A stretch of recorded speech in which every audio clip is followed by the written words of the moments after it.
Welcome to GR-TECHMIND channel.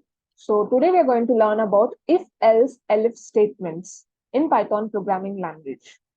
In Python, there are three primary types of conditional statements. One is if, second is else, and the third is elif. Short form is that else if. You can also use that. Now, these statements allow you to control the flow of your program based on conditions. So there are no methods associated with these statements as they are the part of the core syntax of the language. Now let us see the explanation of these concepts, like how are they going to be used in some such form cases at all, okay? So if statement, the if statement is used to execute a block of code if specified condition is true. So it is the most basic conditional statement and is often used by itself. Say for example, if condition, right? So code to be executed if condition is true. Always remember, only if the condition is true, it gets executed. Else statement. The else statement is used to execute a block of code if the code in the preceding if statement is false. Means before you will be writing if, right? Then after you will write else. So if the if condition is false, then else condition will be getting executed. So it provides an alternate action when the if condition is not met. So if condition, code to be executed if the condition is true, else code to be executed if condition is false, like that. Now elif statement. So this will allow you to check multiple conditions sequentially, right? So it is used after initial if statement and before an optional else statement.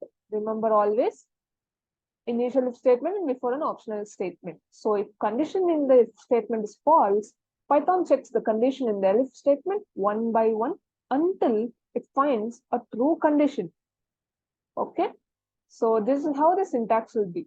If condition 1, elif condition 2, elif condition 3, else condition is the 4. So it repeats like this. Okay. Let us check one example. To check a number is a positive or negative. So I have taken a number saying 5. What I'm going to do is that if the number is greater than 0, then print positive.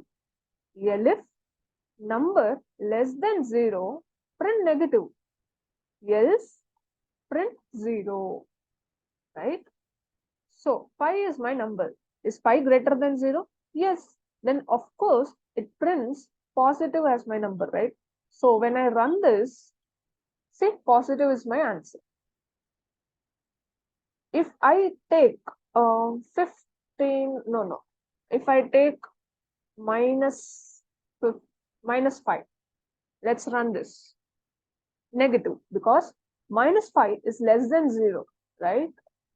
Now, moving on to next. Check if a number is even or odd. I have taken a number 7. If 7 is the number satisfies this condition, then it will print even. Else it will print odd, right? Else it will print odd. Now let us run and check. See, odd. 7 is not satisfying this operation, so it returns odd as a result. Check if a number is in a given range. Now I have taken a number called 25. If between the value, if my number is between 10 and 30 and must be less than or equals to those numbers, then print that number is in a range. Otherwise, else out of range. So whenever you run this, in range only, because 25 is in range only. If I take 75, of course, the value will be out of range, right? Now, check if a string is empty. I have taken a number called 25. Okay. Okay, I think repeated twice. Sorry.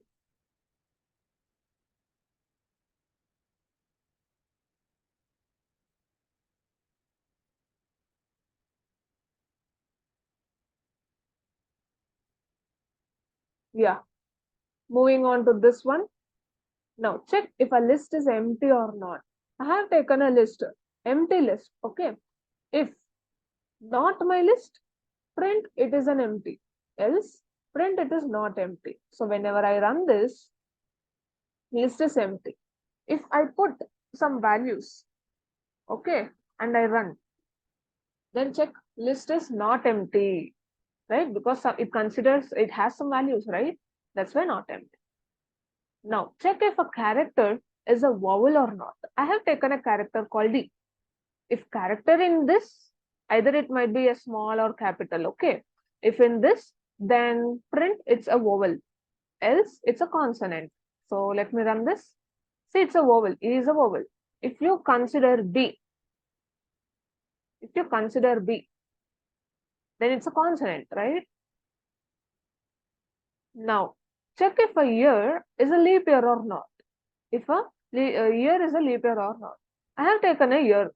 Now, to check whether that 2024 is a leap year or not, then if to satisfy this condition, what is that condition? If that year is percentile divided by 4 is 0, and also it must not be equals to 0, 100, that 100 is not must be equals to 0. Or that year percentile is divided by 400, which is equals to 0. If it satisfies any of the condition, then print it is a leap year, else it's not a leap year. So let me check this. It's a leap year. 2024 is a leap year. What about this year then? 2023? It's not a leap year. Wow. Okay.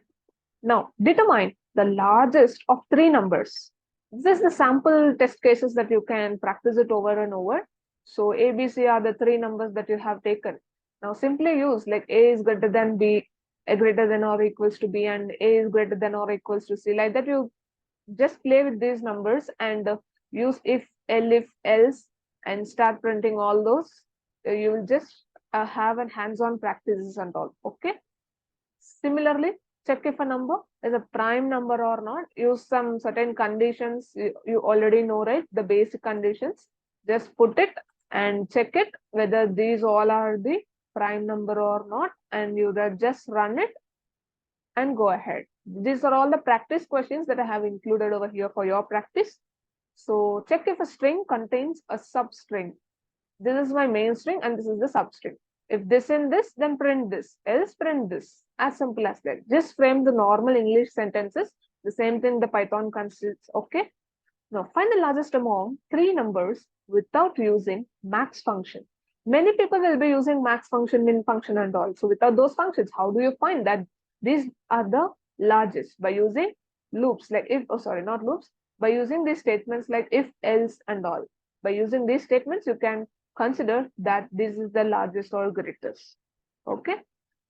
Now, check if a year is a century year or not. I have considered a year. Put one conditions, the conditions which satisfies the century year, and check by using if else statements, and then try to run this. You will get necessary results. Now, determine the grade for a given percentage. This is the percentage 85. Now, for 85, you have to mention it. If percentage greater than or 90, I want the grade to be A. If the percentage is greater than or 80, greater than or equals to 80, then the grade must be B. Like that, you put some conditions using if, elif, elif, elif, and else, and just try to print it, and you find the result over here. If I put 100, of course, the percentage will be A. See? So just play with all these examples. You have so many questions like check if a year is palindrome or not. Oh, sorry. Yeah, palindrome year or not. And determine the quadrant of point in Cartesian plane. So using if and elif statements, you have so many questions that comes up. So just practice and good luck. Okay, there are so many questions that are involved in this for your practice. This is the best practice I can tell. Say tic-tac-toe game. Based on that, you can also create your own games also using these things, right? If you run and check, you will find awesome results for this. So the winner is CX, like that. Okay. And largest subarray with equal zeros and ones. You can create all these things. Rock, paper, scissors games also you can create. So these are all the small projects I can tell you. You can create it. Say Sudoku game is also here. Very simple, very easy, using if and elif statements. Okay, Sudoku board games will be there. Just try it out and just play all these games. Okay, there are many things like based on the adventures and implement decision tree classifier using the classification task. Okay, so there are many examples that I have involved in it. Just practice it and have a good luck. Okay, bye bye.